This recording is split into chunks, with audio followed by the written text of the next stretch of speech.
Take care. My plunging in wouldn't help. Two bloated bodies floating on their face.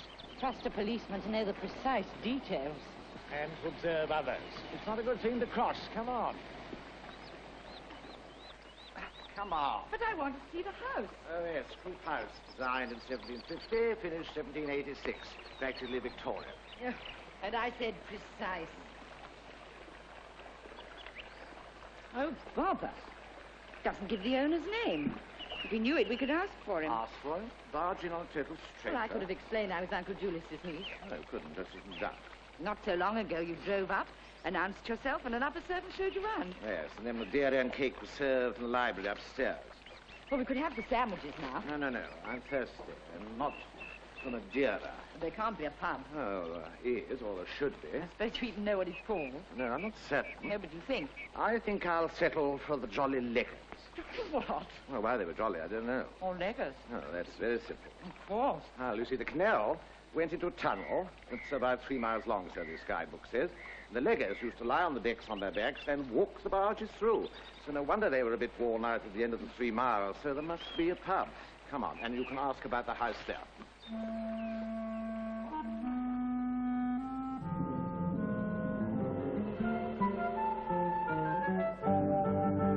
Group house? Old, of course. Not famous, though, not like our tunnel. Oh, the owner?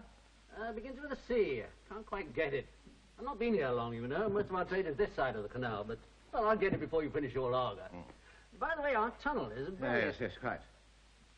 Put in by the brewery, I suppose. Not very pleased that he hasn't got some superior riverside hotel on the lower Thames. Well, I should have told you that before coming inside. Oh, could you indeed? The name. Well, it's the Jolly... No, idiot. His name. Well, how? Oh, I see. The name required outside there by law. And unobserved by our precise officers of the law. Well, what is it? David Channing Kennedy. Oh, hyphenated. Yes, you're right. Truly, rural innkeepers don't run to double-barrel names. All said you should be a detective.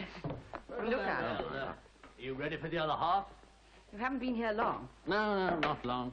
You know, they're frightful blighters, these chaps who run chains of pubs like this. But even they can't keep me on permanent assignment down here. Pulling it together, are you? That's right. Yes, the idea is it should be worked up, you know. Accommodation for the night, in a small way, of course. I'm working that up.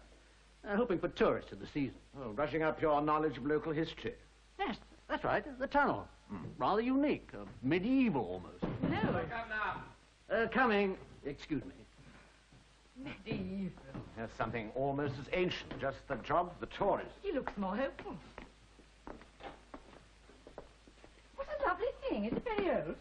Why, it's as old as me, ma'am. I made that as a lad for the innkeeper's sister.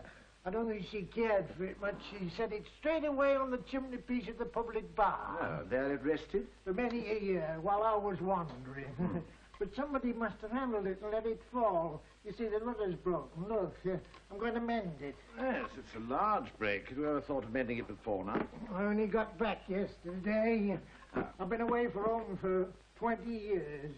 Been working as a carpenter in Spokane, which you probably know is in the state of Washington. Have you always been a carpenter? Oh, no, I was never properly apprenticed. Odd lad and handyman, that's all. At the big house? Yes, at Scroop, yeah. And in the old mistress's time. Oh, well, there must have been some changes. Yes, more than one. Perhaps you know Colonel Raven of Pride Park? Oh, yes, a prominent man, famous fisherman. Well, we've just walked over from there. Colonel Raven's my uncle. Oh, But do tell us more about Scroop House. But what made the house so remarkable? Mrs. Coulson herself, sir. Everything at Scroop, from cellar to attic, was of a fineness that answered to her. They used to call her the Great Collector. And the house parties, great men from Parliament and poets, artists and philosophers. I was proud to serve at Scroop, or at Scroop, I should say, for I was only an outside man. And then the glory departed. Yeah, with Mrs. Coulson's death. Oh, you departed too? Well, it's a complicated tale. You see, Scroop went to a distant cousin, a stranger. He never even came to look at the place. Well, he rented it with all its fine things to a man from London, a man of money, named Binns. I stayed on for a time, but the outbreak was too much, so I went to America. Oh, what a shame. Oh, then you came back. Well, there must have been another change. Aye, it was another Coulson at Scroop. Same man, mark you, that let the place lock, stock and barrel to Mr. Binns.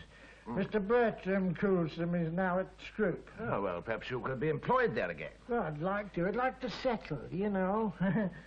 There've been crab trees hereabouts for a power of years. And have you been back to the big house yet, Mr. Crabtree? I went this morning. And did you find it much changed? Well, only got a glimpse. The door was answered to me by Mr. Hollywood himself. Mr. Hollywood? The butler. The only servant that never left the place. Oh, did he recognize you? Gave no sign. They look the same. Well, only got a quick look, you know. I saw the hall, the grand staircase, noble places. They seemed the same as I remember them. Yes, but there was a strangeness, a difference. Oh, well, I expect everything looks a little strange after so long. Tell me, did you meet the present Mr. Coulson? Well, yes, I did as I went across the park. But he's not what you might call a gentleman of the old style. Oh, you taking Bob? Oh, they won't mind me borrowing it when I've done the repair. Put it back where I found it. Well, perhaps we shall meet again soon. I hope so. Thank you, ma'am. Well, I suppose we shall never know why he was being spied on. Spied on? Someone watched him arrive. Twice I saw movement in the hedge out there. Whoever it was went off ahead of him. Make it sound sinister. Things like that don't happen in the country. Oh, no. Well, come on, we must get going. Where?